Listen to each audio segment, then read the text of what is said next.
guys, welcome to Baking and Books. My name is Lexi and I'm an amateur baker who loves to read. So each week I post videos of myself attempting to bake something new while also talking about a book that I have recently read or just really love. Today I'm going to be making Butter Pecan Cupcakes. Super excited about it, very fall themed, and probably will taste delicious. We're also going to be talking about Inferno by Dan Brown. Now, here's the thing about this book. I somehow got confused. I thought this was the third book in the Robert Langdon series. It's not, it's the fourth. I don't know how I got that messed up, but the nice thing about this series is you don't really have to read the books in order. I just like to do that because I'm that kind of person, but you don't really have to. So I survived this book without having read what comes in between, which I think is the lost symbol. So we're going to talk about Inferno. Sorry I got off, but you are on the right video. You didn't miss anything. I just was totally off. This should be a lot of fun and super delicious, so let's get started. Okay, sorry, I had to change the camera angle. Sorry if the quality isn't that great. I have to melt some things over here and I have to toast the pecans over here. So I'm going to melt my butter here first. I'm a little worried about these pecans because it says that you have to be careful because they can burn quickly.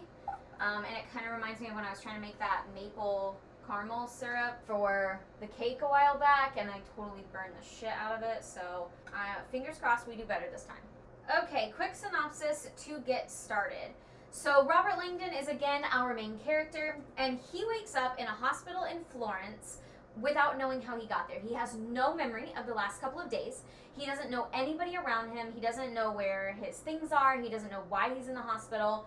All he knows is that he was shot in the back of the head and it like grazed his head, so he had to come directly to the hospital, and that is why he is struggling with his memory and he doesn't remember anything that happened to him or even how he got in Florence. The last thing he remembers is being at home in Boston. I don't remember where he's from, but the last thing he remembers is being at home. So the fact that he's now in Florence is a surprise to him. And so he meets Sienna. Sienna? It's probably Sienna. He meets Dr. Sienna, who is taking care of him. And she is trying to help him sort of recall certain things. And then all of a sudden, she is forced to help him escape from the hospital from someone who appears to be trying to kill him. And he and Sienna go on this wild journey trying to figure out what happened to his memory, why he's in Florence, and why people are after him. That's pretty much it. I don't want to go too deep into it because I don't want to give too much away, but as always, it's based in like history and art and symbolism, because that's sort of the whole thing that Robert Langdon is all about. So, I've never toasted pecans before. And how do I know when they're done? It says 4 to 5 minutes. Okay. But then it also says watch them carefully or they could burn. And that's what I'm concerned about. I mean, I have more pecans just in case, but I also need pecans later for the frosting, I think, or for decoration. I don't really know. And so I'm a little concerned that if I burn these, then like there just won't be pecans somewhere. And that would be sad because pecans are great. Okay, so here's the thing. That's pretty much the synopsis, and I'm going to continue baking, hopefully not burning my pecans or ruining any of my cupcakes or anything else. If you don't want spoilers, so you haven't read this book or seen, I think there's a movie, and you don't want things spoiled for you, skip forward in the video until it says no more spoilers, and you can see how my baking turned out without having anything ruined for you. But if you have already read this book, seen the movie, or you just don't care, then stay with me. We're going to get deeper into the story and continue with our baking. If you watched my last video, then you know one of the things that makes me laugh about this series is it seems like he just can't ever sleep. You know, and this was the same way. Like, he's in the hospital. He obviously just woke up from sleeping or being blacked out. I'm not sure that's the same thing as sleeping, but I guess it is. And I really thought that he was going to get to sleep this time. Because they're talking about how he needs to rest. You know, he needs the rest for his memory. And, like, as they're putting him under, things start going to hell. And I just thought, oh, he's not going to get to sleep. He's just not going to get to rest. I know he's not going to get to rest wherever they're taking him. I know it. Because that's how this goes. And I just feel so bad for him. I love my sleep so much, and I can't imagine what that's like to have that constantly taken away from you by these people who are in need of your expertise all the time. Okay, so quick heads up, I think I'm going to take these off in about a minute. It said 4 to 5 minutes, so I think I'm going to take these off soon, because even if I take them off the heat, like, there's still going to be some heat, and they're still going to be cooking a little, and I don't do anything with them right away. I just set them to the side so I can make my batter. So I'm thinking if I take them off here in a second, then I'll be able to, they won't get burnt, hopefully. That's the game plan. Okay, I think they did the right thing because they're starting to look suspiciously done. So I think we made the right call in removing them from the heat and just letting them start to cool down. Okay, and now we can start our batter.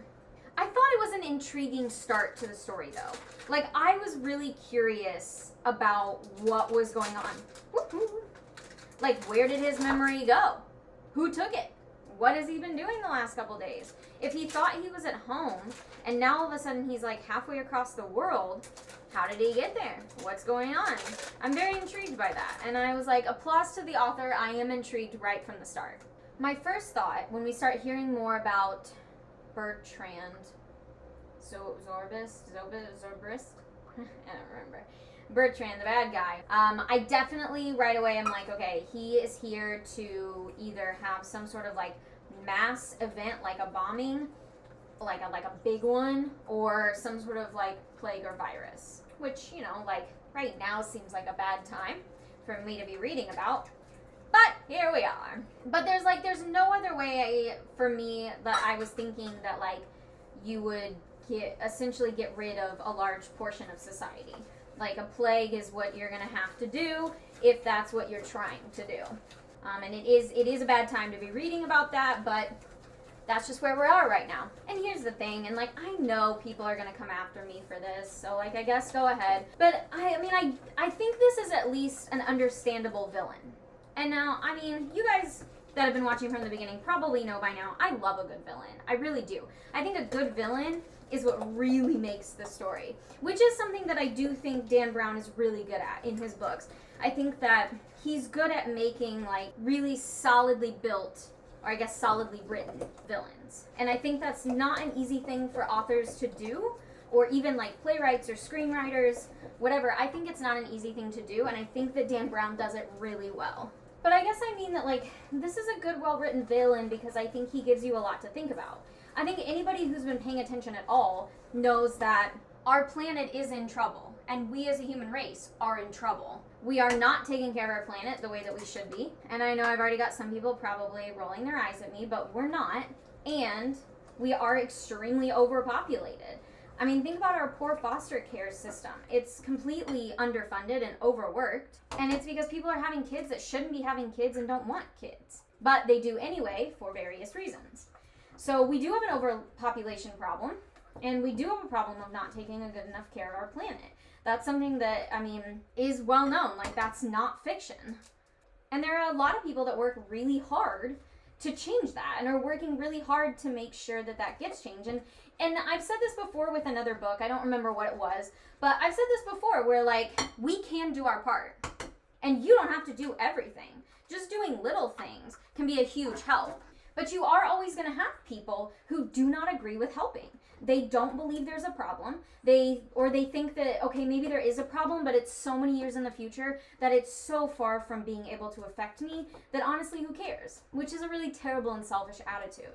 So, I mean, sorry, like, if you're one of those people, but honestly, I'm not sorry. Like, that's a really selfish attitude to have. Just because it might not affect you doesn't mean that it's not important and that you shouldn't be trying to help others take care of it.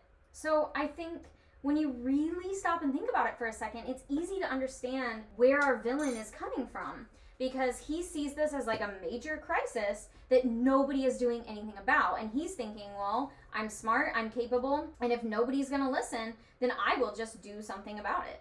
Which I'm not saying is right when you're trying to like potentially kill off a bunch of people. I'm not saying that's right, but I think he makes an understandable argument at the very least. Like, some villains are lame, let's be honest, but this one is not. Then, of course, we get into one of those moments where I just think to myself, why would you not check the caves? You know, like, this is just one of those moments where you're like, the people searching for Sienna, I don't know. The people, searching for Sienna and Robert are just, like, not doing a good job. I just don't understand, like, why you wouldn't check the caves that they're hiding in. You would have found them so much sooner. Like, you're already down there. I know they think they're not down there. Like, I get that. I know they think they're not down there, but, like, you are already down there. So why don't you just check before you leave? And we all know that the only reason they don't is to progress the story. Or I hope nobody really behaves like that in real life. I've never used cake powder before. Woo! So, of course, I've made a mess. Well, I have made a huge mess. A lot of these stories would not work if Robert was not, like, pretty much famous. Which I guess is the point of, like, having him be more famous. Because then you can, like, get away with doing more. If your character is famous, then obviously they're going to have the ability to do, like, more interesting things and be a part of stuff. And so then you don't have to worry so much about how do they get into this building and how do they do this and how do they do that. Honestly, it's what I would do too. And it works. I'm not complaining. Okay, I gotta add a little bit of that. And I gotta stir it together. And then I gotta get my milk here. And, like, slowly take turns adding that with the milk. I hope this is a big enough bowl. I feel like this is gonna make a lot of cupcakes. I'm afraid I'm gonna make a mess now that I put this milk in here, because we know I'm a messy person. Going back to the villain and this whole potential, like, plague/virus thing. I think what it reminds me of is the trolley problem. So, do you kill one for the good of the many? And that's what it kind of reminds me of, because that's sort of his whole thing, is like, well, we might kill all of these people, or we might get rid of all of these people, but you're gonna save our entire race. Like, humanity will be saved because these people died. Or, like, you know, that's what they think at the time is happening. And that's what it reminds me of, is like when you're faced with that moral dilemma of what do you do? Do you kill the one or do you kill the many to save the one? Or do you try to figure out a way, I guess, to save everybody? Oh, God. I'm stirring very carefully now because I'm real concerned that this is going to just start slopping over this bowl. This is going to make so many cupcakes. I tell you what I love about this book, though. I love a good secret passage. I do. I feel like there are secret passages everywhere in this book. Which, like, it makes sense when they're in the castle part of it and they're trying to escape, like, through that really long wall after they get out of the caves. Like, that makes sense because a lot of old castles have that kind of stuff. But I love that they find the one in the museum as well. That's, like, an escape route or whatever. Which I guess it's because they're all connected. Like, all those buildings were connected. So, you know, the royal family had put in all this stuff. But I love a good secret passage. It's just, it's prime. It really is. I love the idea of secret passages, like being able to have that in your home and being able to go all these different places and just be everywhere at once. I love that. Oh my God, this next ingredient says fold in the toasted pecans. And I'm thinking about Schitt's Creek and how I don't really know what that means, so we're just gonna put them in a little bit at a time. Okay, I tasted them to make sure they're not burnt. I tasted a couple. I might get one off the bottom. No, I think we're okay. I think we did okay. So we're just gonna do a little bit at a time here. So we are putting pecans directly into the batter. Make a note. Directly in. Okay, and then I think we're almost done with our batter. This ought to be interesting. This is ugly batter. Just because it looked really attractive before I put the pecans in. But now it looks like there's stuff underneath the surface. Because there is. And I don't like it. Okay, I'm also going to taste the batter really quick. Ooh. Ooh. Okay, I don't really have room over here for everything, so I'm going to throw these into the cupcake liners and put them in the oven. Okay, I promise it's not a different day. I just started to get real hot in that shirt, so I had to change. Our first set of cupcakes went into the oven and came out. They're looking very cute, so I have another set in there, and now we're gonna make the frosting. Okay, here's my thing about Sienna. She's a chill out. I feel like with other characters, usually, you know, Robert is given some sort of female companion that he does all of this with. And I feel like I usually like them. They're usually smart, capable women. And I feel like Sienna is set up to be that way. Like, she's gonna be a smart and capable woman. But then I feel like just the further we get along, like, she starts kind of being rude to people, and she's just doing the most. And it's kind of frustrating to watch because it's like, I mean, I know that like Europeans and different countries have a different version of what's rude. Like they're mostly like a lot more blunt and stuff, and I totally get that. Like I don't have any issue with that. But I do think, you know, there are times that she rushes people along and kind of like borderline blows their cover, and it's like, you need to chill out and realize that like you're being hunted by people. So maybe like be nice to those who are helping you and not be so aggressive the whole time.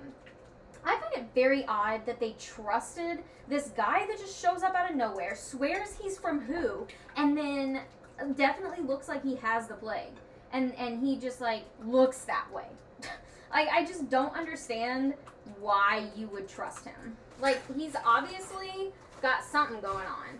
And you know that there could be a plague out there. But you're just like, yeah, I'm gonna believe him when he says it's about soap. Come on.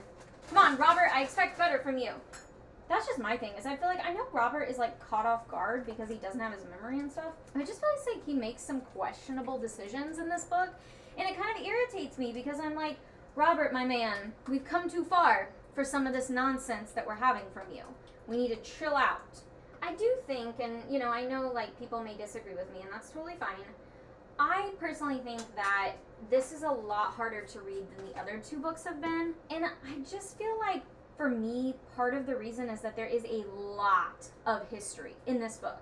And I like history, and I like getting a decent background of all the things that, you know, make the story interesting. Because that is what makes the story interesting, is kind of knowing what Robert knows, or knowing what Sienna knows, or whatever.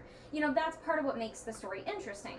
But I do think that after a while, it just gets to be too much. I just start to not like it anymore. I guess it feels like there's so much history going on that we're focused more on the history than the actual story itself. And like, I liked how the other books gave you enough information to get by, to where the story was interesting and you felt like you were in the know, but they didn't give you too much history. And I just felt like this book was too much. I'm trying to whisk this because it got a little clumpy on me. Okay, here we go. I will say though, it had a good twist. I did not think that Sienna was gonna be like part of the bad guy team. I really did not. Yeah, I guess the more Robert started to think about it, the more he was like, I can see it because of these things that she said or because of these things that she did. But really, I mean, aside from the fact that I didn't really like her, it was a pretty good twist. Like, I didn't see it coming that she was going to be a part of that team and that she was going to have been, you know, with the bad guy this whole time. She obviously has some sort of ulterior motive for getting this out there. And I did like that, because I didn't see it coming, and because like they had set up the other guy with the plaguey looking self, the plague guy, I don't remember what his name is. They had set him up to look like the bad guy, you know, to look like the guy that was helping the villain all along. I think it's Bertrand? I don't know. I didn't write his name down, because like, I don't know, they said it all the time. And I didn't think I would need it, but he's just become the villain because I can't remember his name. And I could look, but I'm in the throes of this, so we're not going to. But I will say, Robert did finally get his sleep. I mean, it was only like an hour on the plane, but he got some sleep. Some well-deserved sleep, I personally think. And I was very happy for him. My whole thing with something like this is like, just let Sienna be the bad guy, then. Like, I don't understand why she has to have this redeeming factor of like, you know, I didn't realize what exactly he was doing. He hid it from me just like he hid it from Dr. Elizabeth. And, you know, I had no idea that that's what he was doing this whole time. And I don't agree with it, and I want to stop it. And, like, I agree with why he did it. I just don't agree with what he did. Like, just be bad. Like, I guess maybe the only thing I could think of is, like, they want Robert to have this personality trait, I guess, where he knows who's good and who's not. Like, that's literally the only thing I can think of. And I understand that, okay, you want him to be able to know a good person versus a bad person. So if he spent all this time with someone who is truly the villain and he misjudged them, then what does that say about himself as a judge of character. I get that, and that's fine, but also too, like, if you're gonna go through the trouble to make somebody a villain or to make somebody a part of this whole scheme, just let them be bad. That to me is so much more exciting and so much better of a character journey than her being sympathetic at the end. My frosting is good. Okay, it is time to decorate. I am out of piping bags, so I'm back to using Ziplocs. I am going to try to use the fun little shape that I wasn't able to use last time, though. I don't know if this is going to work, but we're going to try it. Okay, it's going to, like, just barely work.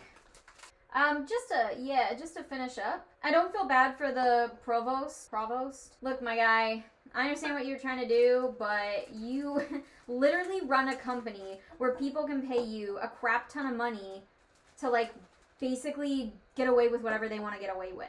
And now it's coming back to bite you because you just follow orders. Like, you and your people just follow orders without thinking shit through. Like, sometimes you don't even know what they're up to. You just do it. And that's what got us all into this huge mess that we're in now, because you and your company are the weirdest group of business I've ever even imagined. Like, why would you do that? So I don't feel bad for him that he, like, doesn't get away, because I don't think he should. However, I am going to say something else that will probably be a little controversial, and I will probably get in trouble for it by someone, I'm sure. And maybe not now, but in the future, perhaps. I completely understand where this villain, Bertrand, is coming from. And I'm not sure that I totally disagree with his choice. Ah!